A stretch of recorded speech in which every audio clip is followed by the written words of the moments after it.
All right, so when you're doing the Crimson Nightmare mission and you have to go wipe out all the bandits, it can be a bit of a nightmare, truly, as the name implies. So you'll notice when you get near these bases, you got to clear out a bunch of the bandits, and you'll see me here beating these guys' asses. And the thing about it is if you go and clear out the bases before you get to where the Crimson Nightmare is located, sometimes they're going to drop their mask and their armor. And my suggestion is to then equip those items because you'll notice it says disguise on there. So you'll see here in a second, that's exactly what I'm going to do. And that will keep most of the guard off of your back. And then you want to go ahead and make your way all the way to the back of the main building where the Crimson Nightmare is the main base. See, those guys just ran past me, clueless. They think I'm one of the fools. And if you have double jump unlocked, you can just double jump over the wall. You'll take a little bit of damage from the spikes. Or you'll see that main pillar there, the main tower. You can just climb that and then jump right over it. If you're in the disguise, they're not even going to bother you. And then here's the thing I've seen people grabbing the Crimson Nightmare with that arm claw thing. I can't remember the name of it.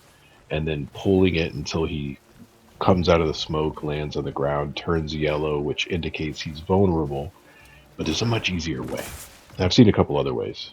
What works for me is simply getting into the center of the cloud of smoke, jumping, and then just using force push.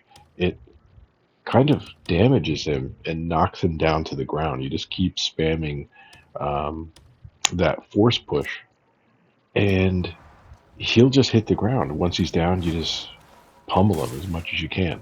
You see, I took a little bit of damage from the spikes, quickly healed up, and then I go into battle. I actually get killed the first time around, but you don't even really need to deal with the bandits. You know, when you do it this way, you just kind of deal with the bandit or the Crimson Nightmare himself. You'll see um, on my, I end up dying here, and I do another try, and it killed him in just a matter of seconds.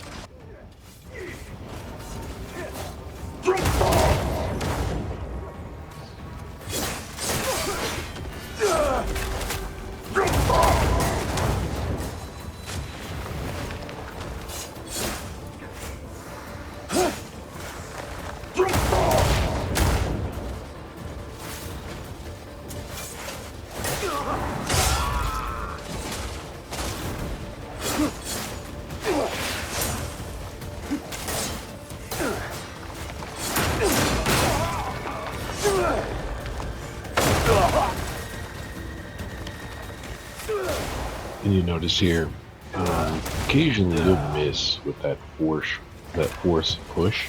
So you just have to make sure you're kind of lined up pretty much under him. And you'll see there I got him. And you notice I'm not dealing too much with the bandits surrounding me. Really good deal. You could probably skip even all the bases leading up to it, just deal with them later. But you do want to get that disguise because it kind of keeps them off of your back as you're approaching the main base. Because if you approach this main base from the front with no disguise, you're going to be fighting and using up all of your heals trying to get in here and get this over with. But if you do it this way, you're in, and a few seconds later, this thing's dead. It's really weak once it's down on the ground. And once you kill this thing, all of the enemies, all the bandits just disappear, and your faction takes over the base.